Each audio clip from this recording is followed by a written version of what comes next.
alors là, franchement, je sais pas, je dirais éducation, le respect, enfin, je veux dire, ce qu'on doit apprendre aux enfants. Non, c'est un truc au collège. Au collège? Ouais. C'est la religion, non? La laïcité, c'est le fait que la religion n'interfère pas dans les affaires politiques et dans les affaires d'éducation nationale ou dans d'autres systèmes, dans le système social. C'est important parce que je pense que chacun a le droit de choisir sa propre religion, donc je pense que l'école doit être détachée de ce choix religieux. Et c'est à chaque personne ensuite de faire son propre choix en fonction de ses croyances. Ouais, c'est pareil, hein, chacun sa religion.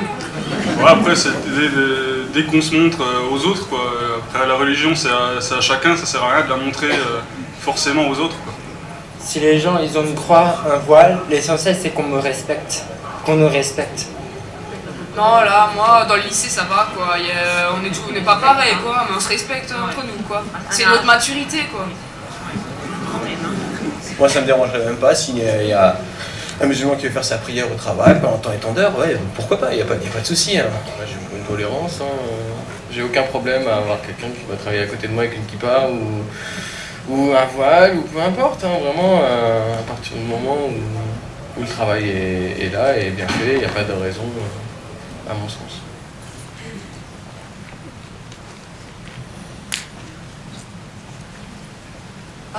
Alors là, franchement, je sais pas, je dirais éducation, le respect, enfin, je veux dire, ce qu'on doit apprendre aux enfants. Non, c'est un truc au collège.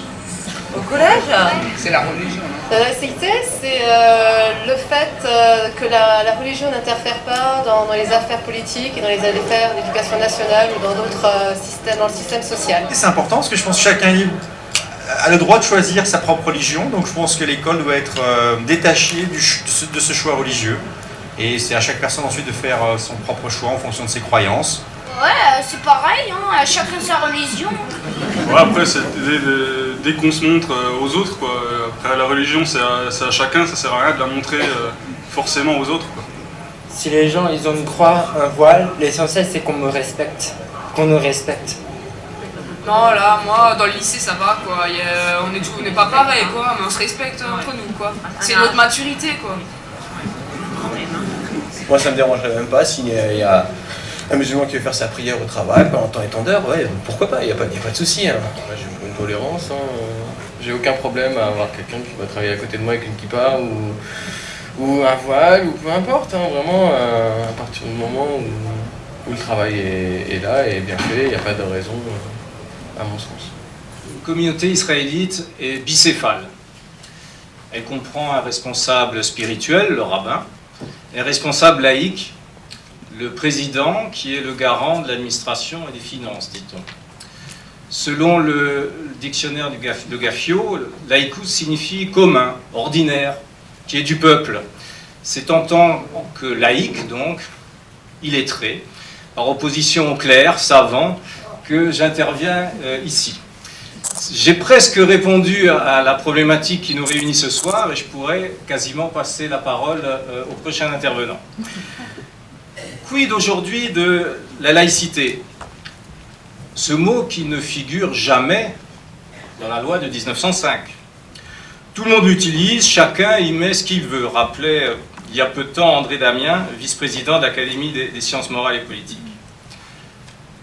Le rôle de l'État n'est, ça a déjà été dit, ni de promouvoir, ni d'empêcher la pratique religieuse, mais d'assurer la liberté de chacun dans ses convictions. Cette condition constitue l'essence même de la laïcité. Cette laïcité, elle est née d'un conflit, vous le savez, mais aussi d'un compromis. Les jours chômés, non seulement à l'école, mais dans toute la société. Noël, Pâques, l'Ascension, Pentecôte hier, même si c'est la journée de solidarité, en sont des exemples criants. Par ailleurs, et j'insisterai sur le fait qu'il ne faut pas oublier les racines judéo-chrétiennes de la France. Notre identité s'est forgée sur l'histoire de notre pays. Et le passé catholique de la France, fille aînée de l'Église, en constitue certes une partie fondatrice. Évidemment, toutes les autres religions qui sont apparues progressivement dans ce que je nommerais le paysage cultuel ont largement contribué à la création du ciment national. Je voudrais à cet effet rappeler que les Juifs sont présents en Gaule, pas en France, en Gaule, depuis le 1er siècle. Porter une identité, qu'elle soit laïque ou religieuse, ce n'est pas, me semble-t-il, l'opposer aux autres, mais c'est prôner la pluralité de l'individu pour ensemble écrire une histoire commune. Comme l'a rappelé Drissa Yachour, la définition du mot religion n'est-elle pas l'art de relier les gens entre eux et par-delà au divin pour les croyants? Ainsi, les responsables religieux, dans le sens large du terme cette fois-ci, et les laïcs participent ensemble à la fois à l'intégration et au respect de leurs identités respectives.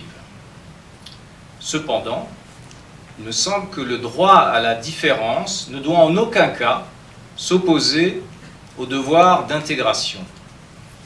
La défense de la liberté de chacun ne doit pas faire reculer la cohésion nationale. La laïcité doit remplir un rôle intégrateur sans pour autant être assimilateur. Elle doit faire cohabiter une appartenance religieuse particulière avec une appartenance nationale commune. Les Juifs ont en commun une tradition religieuse et culturelle multiséculaire.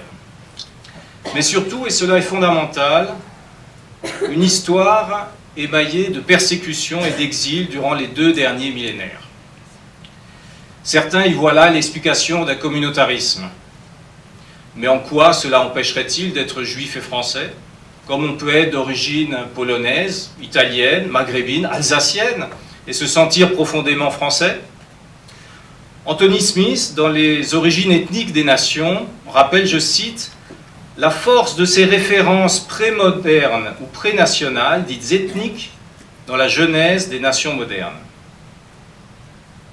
La double fidélité au judaïsme et à la France a donné naissance au fameux franco-judaïsme, qui s'est inscrit pleinement dans la laïcité à la française avant la lettre. Cette double appartenance est prévue et détaillée d'ailleurs dans le Talmud, où il est écrit à 4 reprises la loi du royaume et non du roi, la loi du royaume est la loi. La loi de l'État, s'il est légitime, prévaut ainsi dans les problématiques matérielles et patrimoniales, mais ne peut en aucun cas régir les questions religieuses, rituelles et personnelles. C'est là aussi la laïcité. Certaines spécificités de la loi juive ne peuvent pas répondre à des lois dites laïques, et elles ont marqué l'actualité récente. Je ne parlerai pas du mariage pour tous, mais je dirais, si vous me le permettez, quelques mots sur l'abattage rituel juif et sur la circoncision. Comment penser en effet qu'un avenir de la communauté juive soit possible dans un pays si manger cachère devient impossible du fait de l'action d'un lobby qui ne semble d'ailleurs pas avoir tout à fait compris la technique de l'abattage rituel juif. Plus important encore, comment penser que des juifs resteront vivre dans un pays si la circoncision, ce geste bénin, pratiqué par 30% de la population nord-américaine, si cette circoncision pouvait être interdite en raison d'une prétendue atteinte à l'intégrité corporelle d'un enfant qui serait incapable de donner son avis avant la majorité. Angela Merkel a bien saisi la gravité de la situation et a rapidement tranché dans le vif, si j'ose dire.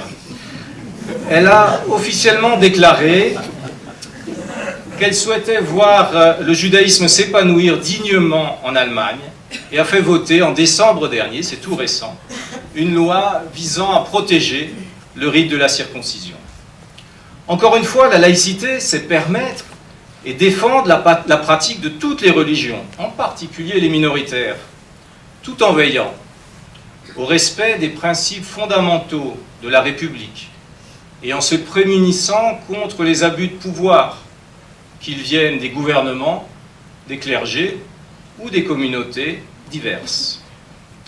Il faut dire qu'à mon sens, le déclin des valeurs républicaines et de citoyenneté est aujourd'hui un problème majeur de notre société, mais il ne faut pas se tromper de cible.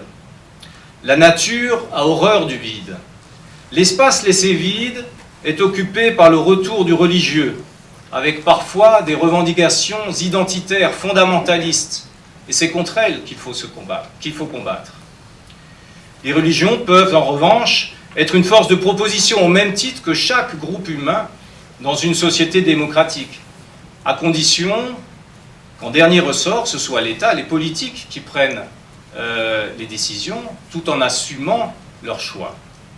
A contrario, ce n'est pas aux religions qui, certes, prennent part à la promotion du vivre ensemble, et peut-être un peu plus en zone concordataire, ce n'est pas aux religions de faire ce que les politiques n'ont ni le courage, ni la détermination de faire.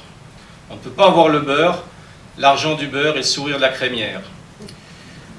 Pour conclure, sachant que la Torah nous interdit de cuisiner ensemble lait et viande, de tisser ensemble laine et lin, de croiser des espèces différentes.